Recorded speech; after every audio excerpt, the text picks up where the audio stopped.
Hey everyone, welcome to another interview on Hungry People, home of the Hungry People podcast. Today I have with me all the way from, I love saying all the way from North Carolina, Emma Lee Parry. Welcome, Emma. Hello. Thank you for having me. Yeah, thank you for coming on.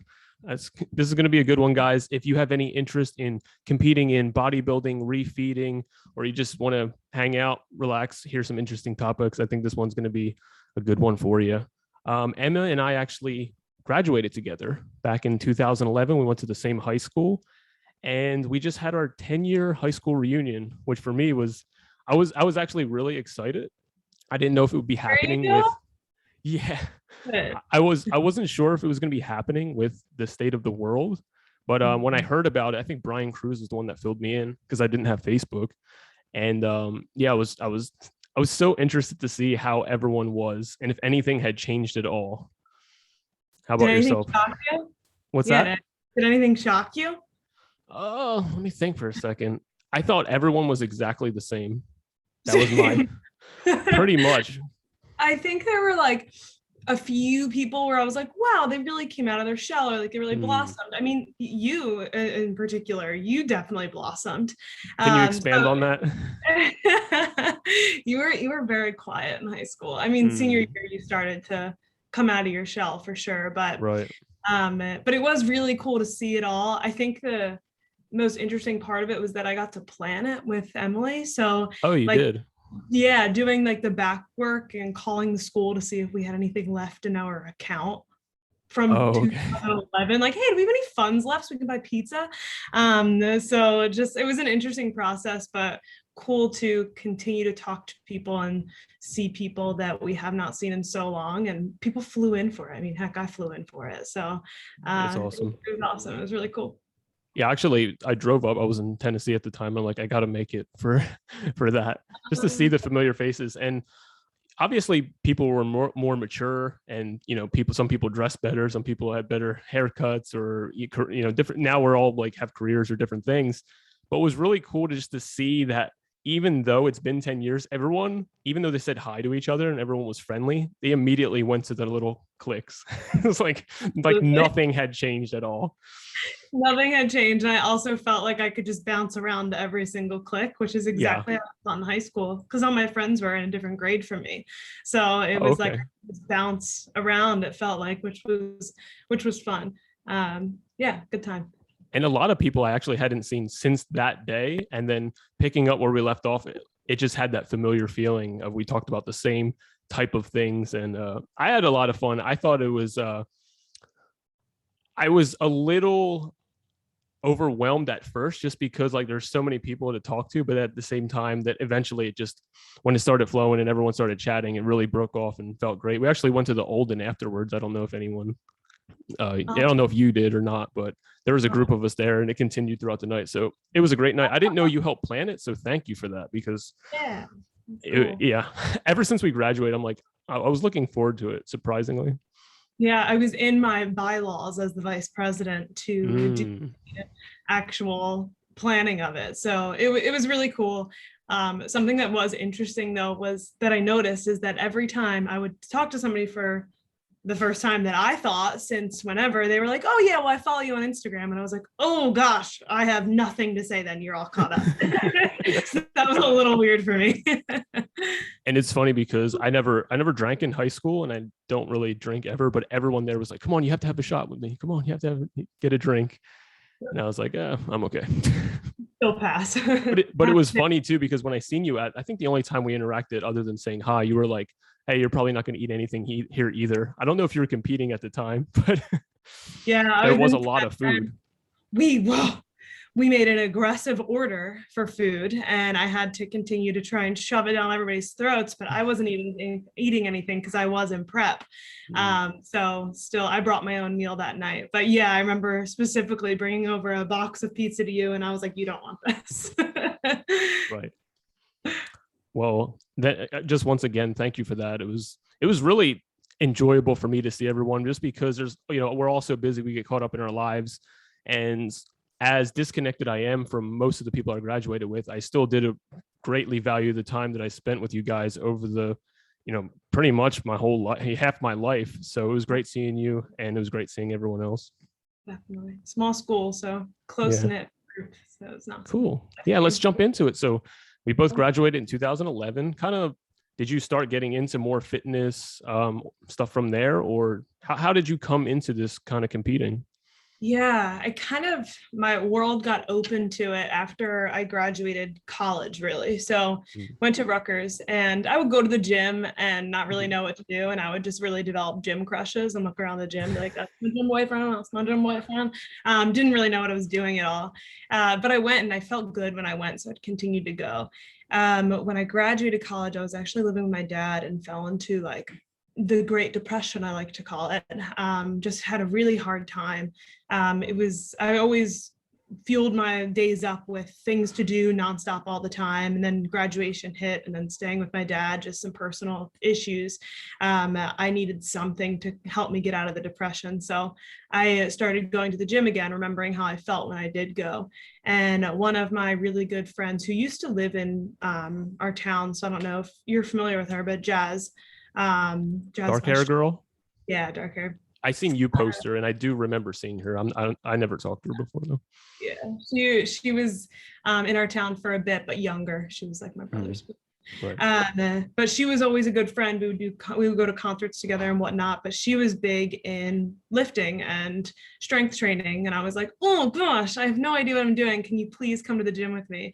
So she showed me like how to feel confident and just walking up to the weights and picking up free weights and not feeling like it's not my place to do that. So before that, you were training yourself just because it felt good, but you didn't really have an idea of what you were doing. No. Okay. I didn't have an idea of what I was doing until probably like 2 years ago. Gotcha. And was she a trainer, or did she have a trainer? She just was doing it because she enjoyed it. She started getting into the sport and getting into competing. So I believe at the time she had a trainer that she was working with. Okay. But yeah, and she was definitely helpful in saying like, this is actually working your shoulders. That's not. So when you're walking into the gym and you're saying that she's helping you to feel more confident in there, it just made me think of something else. Because when I've been in the gym, it seems as though you always have those guys who like, they've been doing it for years and they try to show you what to do and they try to like maybe impress you or whatever. Having more of that confidence, did you find that you were able to like negate some of that energy when you needed to, or did you still get that a lot? I think a lot of like gym intimidation comes from the person who's intimidated. I think, of course, there are people who make it worse and make it a little harder than others. But I mean, that's why when you go into Planet Fitness, they have like no lunks. Like you can't even wear a tank top. They ask you not to, like, because they don't want to have that intimidation. You can, but they say that, they break that. Like no cutoffs, I think it is. But I think a lot of that comes from like the person and insecurities in ourselves. So for me, just being like fueled with that education and knowing what a 10-pound weight feels like versus a 20-pound weight feels like gave me the confidence to know I actually need that 15-pound weight, and I don't feel like an idiot if I go pick up the 15-pound weight and have to put it back and get the 10-pound weight. So I think it was really just a matter of having like being educated in the smallest little bits of the different areas of the gym that allowed me to feel more comfortable taking up space in those areas. Okay. So, and when you started getting into it, did you find yourself really focusing more on like form and taking your time and building that integrity with your muscles and ligaments and everything? Or did you kind of get into that excitement where you start overtraining and kind of hurting yourself possibly or burning out a little bit? Yeah, I definitely have a hard time with rest days. Learned that early on, that I was just like, go, go, go. I always want to be in the gym. But I was afraid of the heavier weights because of that fear. Like if I start lifting weights, I'm going to get bulky, which I wish I'd told myself years ago that it's going to take you a long time to get bulky, girlfriend. So I kind of stayed away from the too heavy weights and really focused on that mind muscle connection, which was the coolest part of it, I think, because I always heard mind muscle connection. And then when I was Can you expand on that for people who aren't familiar? Yeah. So when you're doing a movement, really being present in that movement and feeling the muscles that should be worked, and really connecting and slowing down your tempo and feeling every single part of the movement. So a lot of the times, if you're doing your shoulder presses and you're just cruising through them, you're not really feeling it. You can slip out of that mind muscle connection. So making sure you're feeling every single muscle that is being worked in that movement, which the knowledge again helps support it. So if you're doing a movement and you think it's working your shoulders, how are you going to have that mind muscle connection when you're constantly trying to think shoulders, but it's really working your chest? Right. And plus you're sloppier with your movements, and you're not isolating, and you're using that momentum too as well. So that it kind of takes away from that like isolation. So when you're comparing it to that mind connection, are you referring to when you're competing and you have to kind of like pop out a muscle, or is that more just for the training itself? Ooh, they probably play, and I haven't thought about that. They probably play off of each other. So being able to have the mind muscle connection in the gym, while a lot of what you're trying to focus on when you're on stage and you're in your bikini is your core, for me at least, and making sure your back is arched. But you kind of always want to feel your core when you're doing your big workouts, your compound movements. Your core should be activated and you feel that present. So your mind muscle connection there for sure. But knowing what that is definitely helped on stage. Absolutely. Because if you ever practice mind muscle connection and then somebody says, connect with your muscles, you're like, what the heck are you talking about? So, and it's huge for patience too, because you have to slow down. There's so many people who just do that burnout mode. And when you're on stage, I could imagine if you are used to using like more of a slower, meditative approach, that's going to help as well. Yeah, calm in general, because when you're on stage, you'll black out. Were you anxious? I was so excited. I was so excited. So you were nervous in a good way? I was nervous in a good way, yeah. Oh, nice. I was the girl backstage amping everybody up, like, you're beautiful, you're beautiful. Well, that's the cheerleader in you, right? Yeah, definitely. You were a cheerleader in high school, right? Yes, I was. Oh, cool. So your friend started getting you more into it. What was her name? Jazz. She started showing you how to be more confident and kind of approach it in more of a not only sustainable way, but a confident way. So kind of what happened from there? What happened from that point? So I continued going to the gym, loved it. And then she was doing, this is about, make me flash forward a few years, and she was doing a challenge, like an 8-week challenge, and she needed people to come on board. She was going to give them a nutrition plan and a workout plan and weekly check-ins. And she was like, hey, Emma, do you want to do this? And I was like, heck yes, I want to do this, because now you've got me all into the gym, but I have no idea about nutrition. Nutrition meant nothing to me. I had no idea what was what. Interesting. Yeah, really, really interesting. So I was excited about the nutritional aspect of the program that she was doing. So I joined in on that and ended up winning the 8-week challenge for the best transformation. Nice. And I was hooked, learning about macros and understanding what is actually making up our food was just like one layer of it, and knew that I needed and wanted to learn more. So just continued on. I did another challenge with her and just continued to work with her. It was easy because if she told me to do something, it was like, okay, I'm going to do it because you're one of my best friends. And I want to make sure that like, I'm a product of your work. I want to show up well, so you can say this is a product of my work, and also it benefits me. So. Right. Yeah. Each complement each other. So just to rewind real quick, because I have a similar experience when I was in high school. I tended to take on quite a bit. I was doing MMA back when Maple Shade still had that MMA place, and I was doing track and field and cross country. So I was like training a lot, but I didn't pay attention to what I ate either, because my appetite and metabolism is so huge. I actually went to the dentist and they told me it's 5 times faster than a normal person. So I could just be eating, whole pizzas and cheesesteaks for dinner and boxes of cereal for breakfast. And I never paid attention to it. One, because my appetite was so big, I couldn't eat a salad or things like this. And the other thing was just, I always felt pretty good. But then, getting into my 20s, I started to pay attention more and more to the food. And I think it's common for people to either focus on the food or the exercise. And then eventually they come full circle and see how much each of them impacts one another, because it's huge. I mean, I'm sure you notice with workout recovery, if you're eating French fries and pepperoni pizza every day or whatever, some kind of greasy stuff, you're going to feel a lot sore and a lot more achy and exhausted than probably you did in high school. Absolutely. But that's a good point. It's like one will bait you in and the other one will get you while you're in there. And Right. you need both. You need both. So when she was giving you more of like a nutrition plan, can you kind of walk me through what that looked like? Was it just like, hey, we're going to steer away from fast food? Were you counting calories, macros? Were you trying to eat vegetables? What was going on there? Yeah, so I did a few things like to try and understand a little bit of nutrition. So I did Herbalife in the past, Hmm. which was interesting because as much as it wasn't educating me on food and proper nutrition, at the same time it was, because I was like, there must be a reason why you need to eat a shake for breakfast, a shake for lunch, and then a regular dinner. I think like the most confusing part about nutrition was all the different types of information that I could get. And like, why were we not taught this in school? I do not know. But really, what we focused on were macronutrients and really hitting a protein, carb, and fat goal every single day. And before working with Jazz, I didn't even know how to read a nutrition label. Like, I would look at it and be Oh, like, oh, wow. that's a lot of fat.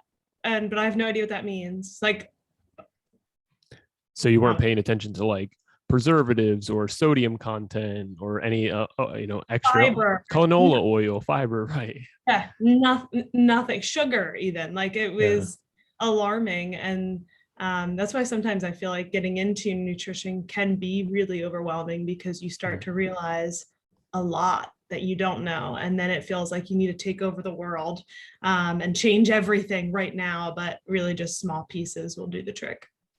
And that's kind of what this podcast is about, shining light on different ways that work, because a lot of people will think that only this way works or only that way. And really, it's so situational and so dependent upon the person and the time of year and if they're training, if they're not training, if they're stressed out, if, what their doctor's saying. So there's so many elements. And that's what we want to highlight. Like a lot of people get stuck in like, this used to work for me, or this works so good for my friend. Why am I failing? When really you just do need a different approach, even though there's general things that we can all benefit from, such as like eating more vegetables or drinking water, taking care of yourself in some simple ways. But really implementing good habits is so much more sustainable than trying to go gung ho and just jump into something super crazy and having the snapbacks. And because I'm vegan, my co-host is vegan as well. We see a lot of different things, especially over the last 8 years, where people, lots of eating type disorders, people trying to like go on long detoxes, or maybe they have that snapback and they're just eating a lot of processed food and feeling sick afterwards, or having some messed up microbiomes. So really just that, I agree, that slow approach where let's add in some good habits, let's add in some good foods and start to watch that you crave better things, and you don't have to have those lows that come along with it. Absolutely. I I'm always sure say, I'm sure you see that as, sorry to cut you off, but I'm sure you yeah. see that as well in your line of competition. I mean, it has to be in there. Hear a lot of weird things, being so dialed in as well. And you probably get this when you're at like family events or out in public and people know a little bit about your eating habits. It's like everybody wants to talk about eating habits around you. And sometimes I'm like, oh, I don't know. I don't know if you need to do all that. Like, let's just Right. focus on something small here. Like, that cookie isn't a bad thing. It's just a little more dense than what's next to it. So like, just small things will make up better habits. I always, when I'm working with somebody who wants to dial in on their nutrition more, my first thing is, okay, like, I just want you to start looking at what you're eating more and identify on the plate what's a protein, what's a fat, and what's a carb. Like, let's just start there. Like, just start to understand and understand what's making up our food and how we're fueling our bodies, and what maybe you're lacking in your meals and things like that. Right. And bringing that approach, that that attention to what people are doing, so they can, like you said, you weren't reading the cans, you weren't aware what you were eating or whatever. When you start to pay attention to it, it's like you can make an informed decision instead of just playing these guessing games, because it is confusing. I mean, look at our school lunches. I remember the hot dogs having green on them. Like, I don't know what flavor that was supposed to be or whatever, but every day kids could get just cups of fries and just eat that every single day. And it's like, cool, you get to choose what you want to eat. And at the same time, there was very limited options. I mean, even the salads were pretty just lame. And it's unfortunate that it's almost like this joke in society, like, oh, high school lunches or hospital food, but really it's awful and it's sad because, imagine, we had genes where, or especially for myself, I could just eat whatever I wanted and I had six pack, like no matter, I mean, I trained, but whatever. Can you imagine being the person in high school who was doing their best to eat well, and at the same time, they don't really know that much because they're younger and they're overweight and they're in the prime of their life, or they're going into the prime of their life, going in with that mentality. And it's really unfortunate that the way that things are set up, people are set up to have challenges and have addictions, especially around food being so young. I mean, we should be focusing on better things at that age, Totally.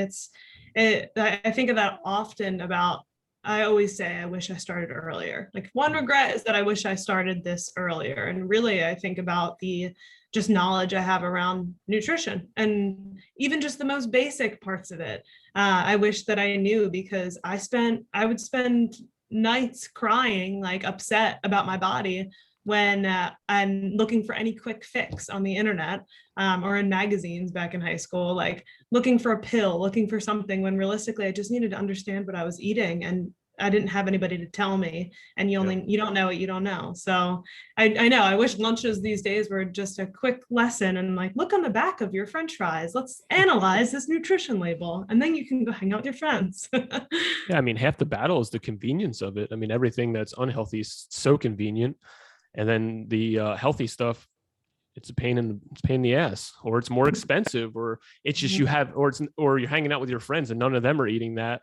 And that's a real thing. Like, being able to be a part of your little group or your social dynamic, that's huge. A lot of people are strong enough, or independent enough, or love themselves enough to be able to separate themselves and still hang out and not feel left out. But I would say most people aren't. Most people don't handle that well. And that's like a huge thing, being able to change who you're around, like you hanging out with your friend, and that influencing you in such a positive way. I love that you just said, might not like love themselves enough, or they love themselves enough to be able to make a different decision from their group of friends, because I think that nutrition, health, fitness is the most sacred form of self-love. And then discipline has to come in right after it, I guess, because you're not going to get much anywhere without the discipline. But again, that's really loving yourself, right? And that diligence, yeah, 100%, I agree. So was this your first competition that just kind of passed by? Okay, could you talk about that a little bit? I want to hear. I don't know much, but I know the results. It was wild. So it was last November. I'll start there. Last November, Jazz and myself went to Charleston and went to see a show live. So I went as a spectator as the first time. And I was like, I just want to go check it out and see what the sport is all about, type of thing. And we went, and seeing those women on stage, I was just like, I want to do this. And I have a theater background. I'm a singer, cheerleading, like love to be on stage in the spotlight and things like that. And I love lifting and I love strength training and the concept of building a body. So anyway, we left and I was like, Jazz, I'm going to do it. We're going to do this. And she was like, okay, let's get you into a surplus. So we really moved into getting into a caloric surplus so I could add on as much muscle as I possibly could before we started prep. So that was November until May 1st I was increasing my calories, really focusing on strength training, very minimal cardio, and just focusing on good foods to really fuel me, build that muscle. And then May 1st started prep, which is when things get serious. So serious meaning that every single meal, every single thing I put into my mouth, I tracked on my phone and made sure that I was following my protocols that I was given that week. Checked in weekly and had my workouts that I needed to complete, my cardio that I needed to complete. Or did you have a ceiling for your calorie intake, or was it more just focusing on like the foods themselves? So it was really about calories. Okay. So I was in a surplus. I think I might have been around 2,500 calories a day, maybe when I was in my surplus in my bulking state. And then when prep started, we kind of start slowly tapering down the calories less and less. Okay. And when the calories start to get less and less, you have to really think about the types of foods that you want to be eating, because you're only going to get so much of it. And I got pretty low. Like, competing is not a healthy sport. It's not healthy. You can try and do it as healthy as possible, but you get to unhealthy parts of it more towards the end. But as you start to get less and less calories, you have to think, okay, if I eat all these vegetables, then I'll be more full if I waste all the calories on this piece of bread. So it becomes a cost benefit analysis of like, is this food even worth eating or not? Yes. Okay. So a lot of my day is like, are you even worth it? And if it is, fine. But most days it wasn't. And how low were you getting with the calories? I got pretty low. So on the week before, well, I guess I'll stop for a moment, because in the middle of my prep, so May 1st was when I started my prep, and it was around August where we had to have the tough conversation, and Jazz was still my coach, where she was like, Emma, you might not get on stage this year. Like, you might not be able to compete because you are progressing wonderfully if you were a lifestyle client, but because you are a client for a competition, you are not losing body fat as quickly as we hoped. And that may have just been from not being in a surplus long enough. And I personally had deadlines and timelines that I wanted to abide by, because I'm getting married next May. Hey, May congratulations.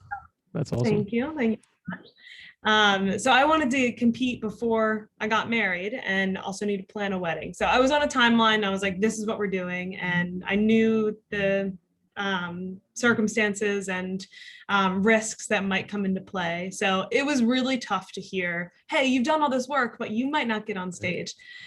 That was going to be my question. Did it like depress you and kind of like shake you up a little bit, or did it make you like, no, I'm going to do this? Both. Okay. It hit me hard. And the same day it hit me, I can actually tell this story. We were at the pool, like a public pool, with my fiance's parents. And it was that day I had my check-in, and I got the message back from Jazz, like, hey, we got to talk about this. And so I was just sad all day. I was just bummed. And I'm sitting there thinking, I'm laying in the sun and hearing all the kids playing, and I'm sitting there thinking, I'm doing all this work and I might not even be able to step on stage. Like, is it worth it? Is it worth it? Am I wasting my time? And then a new friend came over, and there was a whole conversation for about 45 minutes about all of the best food in town. And I had to sit there and just, I think I almost broke. Like, I was at a place where I couldn't participate in the conversation. I just wanted to cry. Like, my lip was quivering, just hearing all about all these donuts and pizzerias and all these things that I can't have. And I know, like, I'm doing it to myself. Like, this is a goal that I have for myself. But to hear all of that, and to know that I might be doing this all for naught, it was just a really tough time. I mean, it took about a week for me to get out of that slump, but not once did I go off track. And I just kept reminding myself, like, this isn't a waste of time, even if I don't step on stage, because how much did I just learn in that 45 minutes of having to bite my lip and not break down listening to somebody else talk about all this food and all things that you want to indulge in when you can't. But it really taught me a lot of, like, mental toughness and discipline and things like that. So yeah, and I think that's important for people to realize. A lot of people will say, hey, live your life. Hey, like, it's just a meal, blah, blah, blah. But at the same time, how many of these people actually have follow through and have goals? And, like, you know, what are you going to tell Kobe Bryant when he was, you know, RIP, but when he was around, oh no, sleep in, you don't have to get up so early. He's like, no, I'm training to be the best. I'm going to, you know, situate my life around my goal, because that's what I want to do. And I think a lot of people give up on their goal and they give up on their dream. And sometimes you're going to have what you just experienced, where you feel like you're missing out, or you feel like that hunger drive really kicking in because your body does want the food. But at the same time, I'm sure you have zero regrets. Yeah. No regrets at all. But you're right. And I can relate to I can relate to the fact of when you were talking about thinking about the food. I'm sure you gone through the stages where you're like watching food videos or like looking at food during that time. I'm there now. Okay, you're there now, right? And that really is a super common thing. There's something called the Great Starvation Experiment, where they were trying to see how they could refeed people who have been starved in concentration camps because they were just eating as much as they want when they were freed, and they were running into all kind of metabolic issues and even dying. So there was a study done, and it's a really amazing book called The Great Starvation Experiment, and they show that when they lower themselves to a certain amount of calories, like 1,500 calories, people just become obsessed with food. They look at magazines, they read books because they're starving. I mean, we have a biological need for nutrition, and that's kind of what we're seeing both in these types of competitions, bodybuilding, wrestling is a big one. You know, all the guys in high school that were wrestling or in college or professionals. I mean, these body shaping competitive things, you know, being able to be light enough to compete in a certain area, it takes its toll. So I really commend you for being able to not only do that, but compete at the same time and train, because that's like next level. There were a few days, I remember it was only 2 weeks ago, somebody in the gym was like, you've got your life back. Like, you look like you have life in your face again. I was like, thanks. Yes. Right. That's good. But I really tried really hard to not have, I focused on mental health a lot during prep because I didn't want to fall into really like anything that could have been damaging. So I tried to not look at Instagram food accounts and things like that. Like if I saw food, just quickly scroll, like food is fuel right now. And that is it. Like don't crave, don't fall into anything. And I can honestly say that I did not go off plan once. I didn't eat 1 calorie off my plan, and I didn't skip 1 workout or 1 cardio session. And it was, well, that's unbelievable. That's a rare thing. Insane. Yeah, absolutely insane. And so you're in the top 1% of people when it comes to diligence, I would say, or at least in the top 3%. It was to the point where it was like, okay, well, I'm already here, so it almost became easier to stick to the plan than to veer off of it. And I'm glad I stuck to it, because then I was able to compete and step on stage and kind of prove Jazz wrong, even though she wanted to be proved wrong, right? But yeah, so we got to a point where we had a few show dates, and we were like, let's not nail a show date down. Let's just wait until you're 4 weeks out. And once you're 4 weeks out, I'll say, hey, Emma, you're 4 weeks out. You can go register for a show.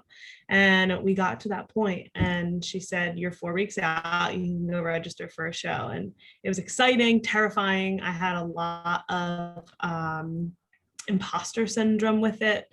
But it did it and got onto stage October 23rd. And luckily it was in Charlotte. So I was like, okay, we can't let a show just come through Charlotte and me not go to it. And in this lean, in this good a shape, like it would be silly not to go at this point. Well, can you step back and tell me what was that? Imposter syndrome?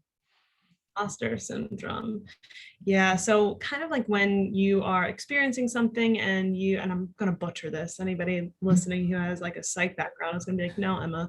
But basically like the feeling of, this is not what I'm not good enough to be doing this, or I'm not in to do this. I kind of got it with my new job, but with competing, I got it as well. It was like about to register, and I'm like, am I even, like, this is a bodybuilding competition. Am I a bodybuilder?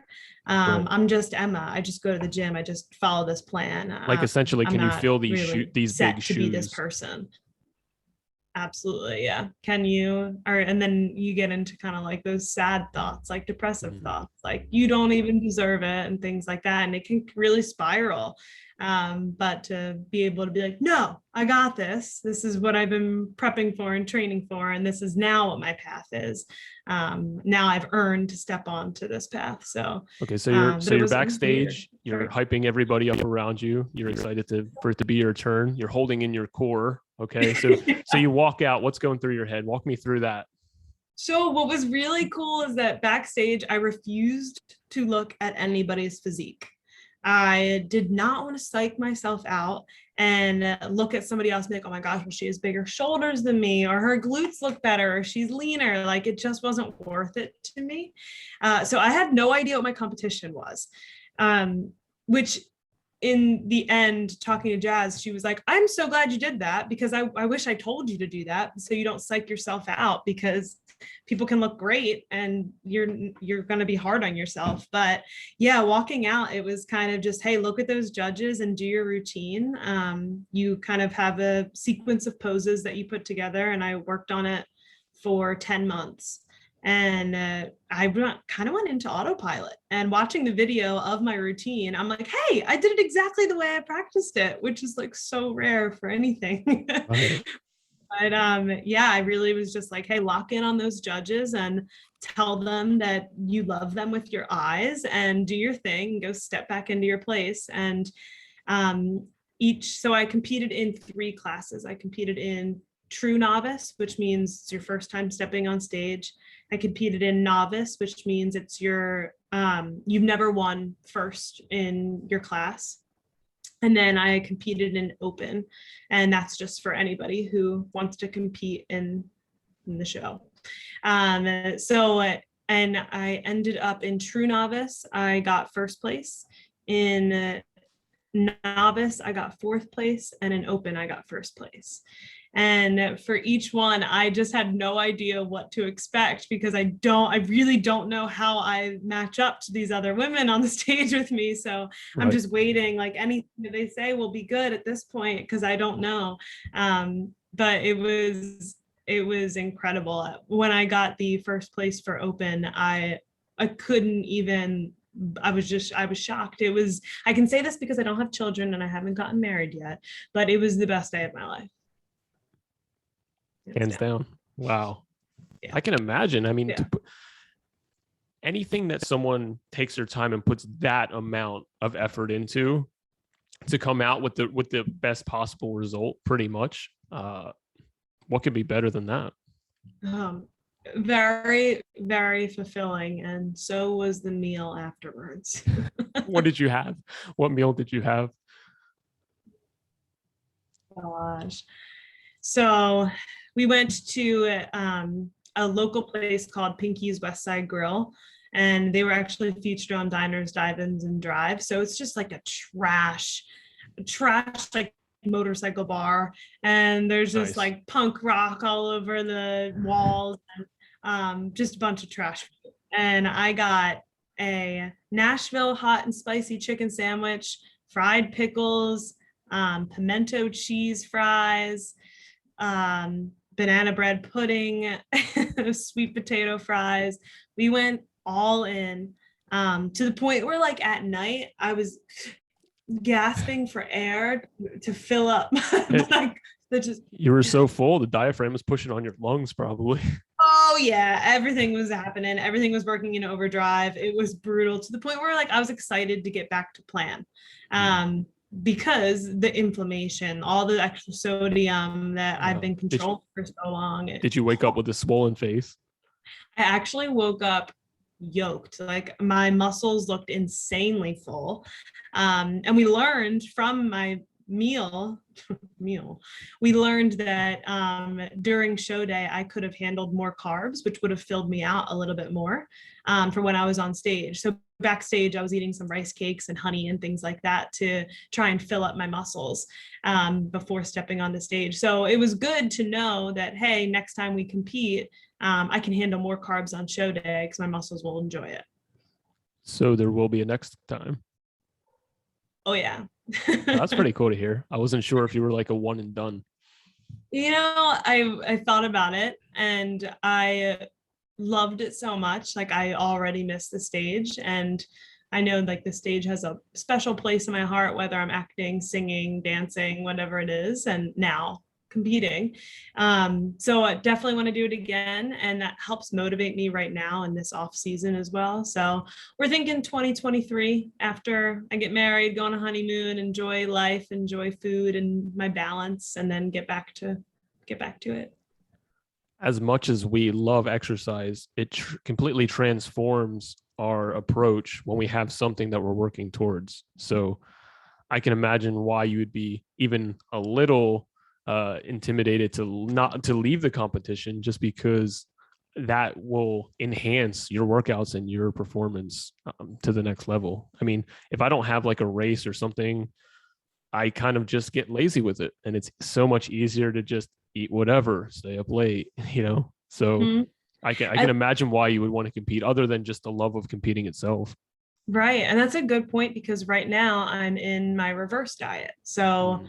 I competed, was done the 23rd, and then it was okay, what's the next move? And if the next move is to go into off season, we need to start increasing your calories so we can get you to healthy again. Please, yeah, let me But stop you. what Let me off stop you for season, 1 second, just because one of the reasons why I wanted to have you on here, one of the big reasons, was because in veganism, raw veganism, or dieting in general, there's a lot of restriction going on. There's a lot of fasting, there's a lot of juice fasting, there's a lot of low calorie foods. There's a lot of people trying to lose weight or lose inflammation, or maybe they're doing it because they have some kind of health issue that they're overcoming. And in a lot of cases, people do overcome certain issues doing these things, but there's also a huge amount of people who get themselves in a different type of trouble where they don't really handle food that well. Maybe they have that big, rebound. And the refeeding stage is just such an important topic. And I don't see that talked about as much as I would like it in these types of communities.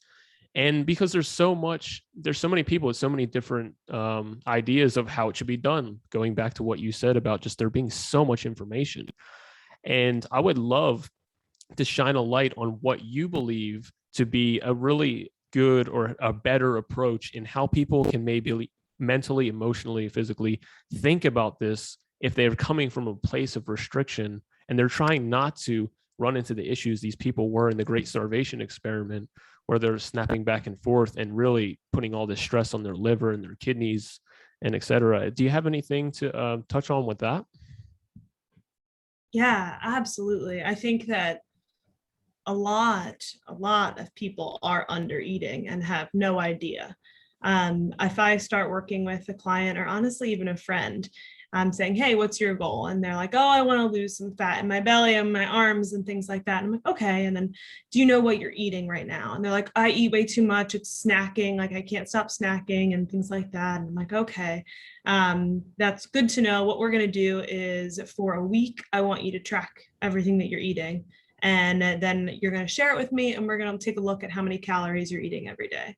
And you'll find that people are eating 900 calories a day. People Wow, are eating that low. 1,100 calories a day.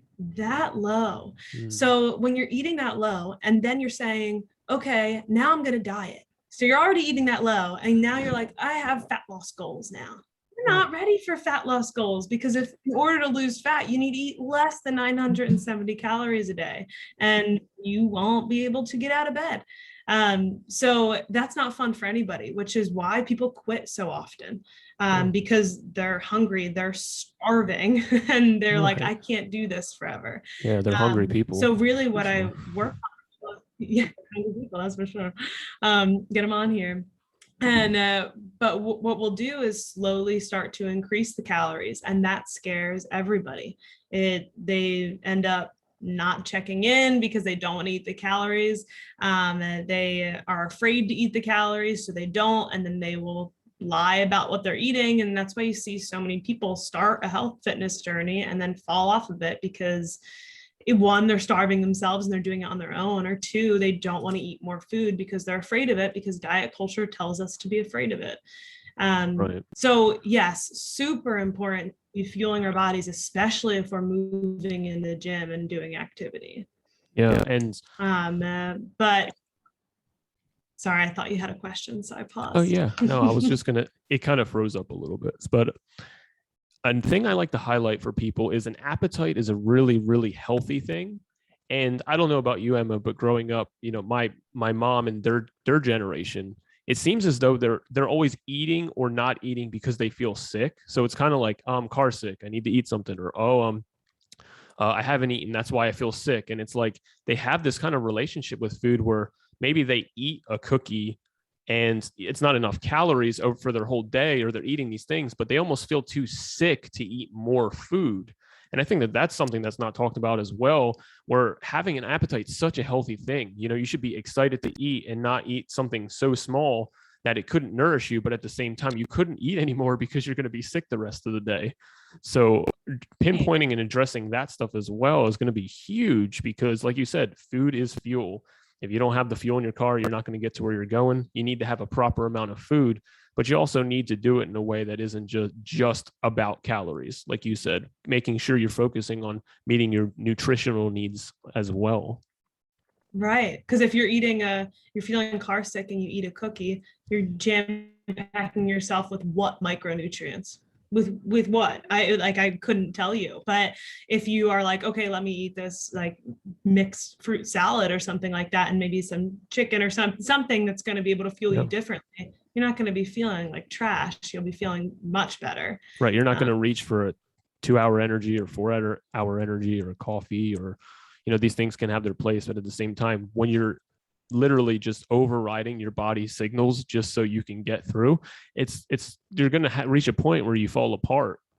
And that's what I really want to help people understand, to avoid. Like, if you're tired, maybe you need rest, or maybe you need more fuel, or you're dehydrated. Like, these really basic, simple things we can all just change today if we had the understanding. And, you know, having other things more specific and diving more into that, yeah, that's great. But having fundamentals down, which I think you sound like you have mastered for yourself, or at least to a certain point, like, that's huge. And that allows you to compete at the level and do the things that you're doing. Yeah. Knowledge is power. That it is. That's for sure. Okay, Emma, I'm going to start wrapping up here. Is there anything else in closing that you wanted to say? Oh, man, I mean, if anybody's interested in bodybuilding, I mean, I don't know if I said it, but I competed in bikini. So if anybody's interested in any of that, feel free to reach out. I mean, I'm happy to continue talking about my story. I talk about it all the time, and I'm excited for what's ahead. But I think this is an awesome podcast. I'm excited to tune in more often. And thank you so much for having me. I really appreciate it. Yeah, the pleasure is all mine. And I'll definitely link your Instagram below. Emma's Instagram will be down below, so feel free to click on that, check it out, and DM her, I suppose, if you have more questions about that. And even if anything resonated with what we said, and you just kind of want to get more info or have a clearer head in how to approach a little more fitness or eating well, I think that we could probably share some good ideas with you there. Emma, I'll just say one more time, or I'll get into one other thing. When I was graduating, it wasn't until my senior year that I felt like all you guys in that class, and maybe a few classes below me, you guys really felt like family, even if we didn't hang out every day and etc. And it was such an unbelievable time in my life that I appreciate. And for you to bring that back, and Emily bring that back, and see all you guys again and see how well you're doing, it really means a lot to me. And I love our little community and our family in our high school. And it's so good to see you're doing well. And I look forward to all the success that's coming with you. Good luck with your wedding and your future competitions. And maybe one day we can have you back on the show. I think it would be great. Heck yes, let's do it. And I echo all of that. Our class of 2011 can't be number one twice. The only one that can be number one twice, right? But no, it was awesome. I'm so glad we got to reconnect and do this. So I'd love to come back. Awesome. And people are really going to like this. I think that was really great. I'm having a little bit of technical issue here, but I'm going to close it out. Yeah, it looked like you were having a rave. I think I saw lights flickering. Yeah. I have it all plugged in like one spot, so it's like coming and going there. But thank you, everyone, for listening. I want to remind you to not starve, eat food, and stay hungry, because life is too short to live in a state of deprivation. Let's increase the amount of fuel. Let's increase the amount of positive people and influences. Let's take control of our life and not live in defense mode, but instead, let's go after what we want. Emma, thank you so much for coming. Thank you for having me.